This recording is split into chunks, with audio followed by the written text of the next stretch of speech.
What's up, guys? It's Jared Haskell. Welcome to Wedding Pros. Today we're going to be talking about the holy trinity of wedding videography lenses, what we use, why we use them, and how you can get the most out of every piece of glass that you own.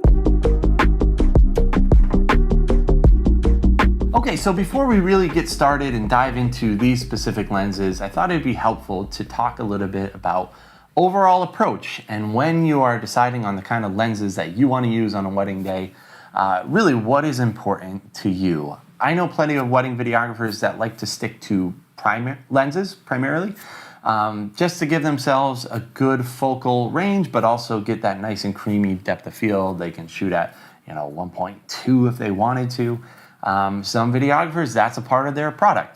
For us here at StopGoLove, we like to have a full range so that we can frame people up super fast. The reason why we picked our lenses really comes down to speed and not having to set up every single one of our shots and take a couple of seconds to move our feet to get to a certain spot. If we see a shot that's actually unfolding, we want to be able to get there, turn our camera, and be able to nail it within just a couple seconds without having to move our feet. So we don't want to miss a single shot. So it's important to kind of think about your end product when deciding the glass that you're going to use. Some people will even use cine lenses on a wedding day. So a great scope on different approaches.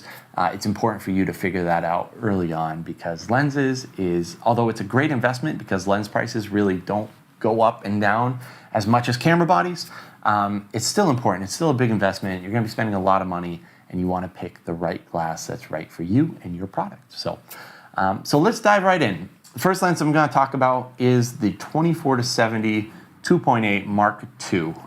And along with these other pieces of glass, we bring this lens to every single wedding we shoot. And its use is really twofold. We like the ability for it to get pretty wide. This is the widest lens that we have, 24 millimeter. And it zooms into a 70 millimeter, so you're kind of able to get those mid-range shots as well pretty quickly. The 2.8 means that you can still blur out some background if you need to. We use this lens a lot for detail shots. We'll zoom in, we'll get it all the way to the end of the lens on a 70 millimeter, crank it all the way down to 2.8, and we'll be able to get some beautiful shots of the dress, beautiful shots of rings, of all the bride's details on a wedding day. This is a piece of glass that we use. And then during the day, we're also using it as a wide shot during the ceremony, during the toast. This is a piece of glass that we're gonna go to. Really versatile, low aperture as well at 2.8. Great piece of glass, super sharp. We absolutely love this lens. The next lens I'm gonna talk to you about is my personal favorite. It's always been my personal favorite. The 70-200 Canon 2.8f. This is the Mark II. You can buy a Mark III. The Mark III actually comes in a cleaner white color. This is kind of like a grayish tan or mauve, you could say. But we love this lens. This really is our workhorse on a wedding day. I would say I probably use this lens 70% of the time on a wedding day because it's your people lens. This is the lens that we're going to be pointing at guests, we're going to be pointing at the bride, we're going to be pointing at the groom, and along with a great focal length of 70-200, it allows you to get to the spaces that you need to be shooting very quickly. So this is great for people. It blurs out your backdrop really nice when you zoom all the way into the end of the lens at 200 millimeters. You're going to get that creamy, beautiful backdrop and really be able to focus on your subject really well. Some additional features of this lens that I love is the IS, internal stabilization. So you're able to zoom in all the way, and when you have little movements, it's not going to show in the end product. It's just going to smooth all those tiny little jitters that you might be making just by being in a crowded place or if you have shaky hands. I don't know. It smooths out all of your shots. This is a fantastic lens. Definitely worth the price. Even if you're just getting into videography, I would say if you're gonna buy a great lens, this is the first lens for you to buy. So we love this lens. And then last but not least, this is the Sigma 24 millimeter art lens. This lens we're gonna use primarily on our gimbal on the wedding day. We like a prime lens here because it's a wide shot, so it allows us to get, the party. It allows us to show scope a little bit, but the 1.4 f-stop on it also allows us to blur out that backdrop in a way that we couldn't with this lens. Big difference going from this to this.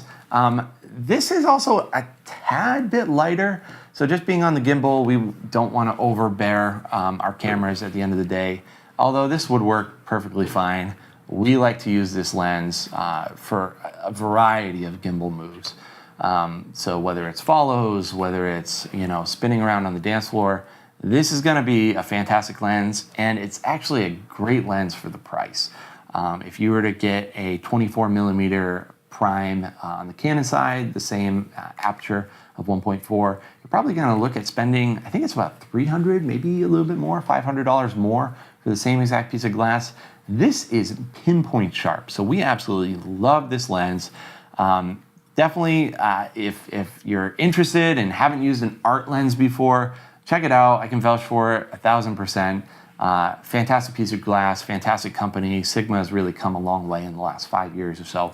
And if you are still hesitant about it, definitely worth renting on a weekend, playing around with it, and seeing if it's right for you. We made the jump, and now we have 4 of these lenses. So great piece of glass, blows out your backdrop, gets you awesome gimbal shots. So guys, I hope this has been helpful to you in deciding what the best lenses to you might be. I know that we've spent a few years going back and forth between the pieces of glass that we had, selling some, getting some new, and we've really been able to compact it to a small amount of lenses. Every lens essentially stays on camera the entire day. We don't want to be popping off lenses and putting them onto other bodies throughout the day. So we want versatility, and we also want speed as well. So we found that these pieces of glass work really well for us. I should also mention that we're shooting primarily on Canon bodies. Actually, we're shooting all on Canon bodies. So these pieces of glass work well for us. But in general, I know plenty of people that shoot on Sony, that shoot on the GH5 as well, and they use these pieces of glass. So Canon has really set the standard when it comes to pinpoint sharp glass. Although the other companies seem to really be catching up pretty quickly, Sigma being one of them, but we found that Canon, you can't go wrong with a Canon piece of glass, although some may argue that you might overpay, and that there's other options out there. But yeah, hopefully this has been helpful for you guys.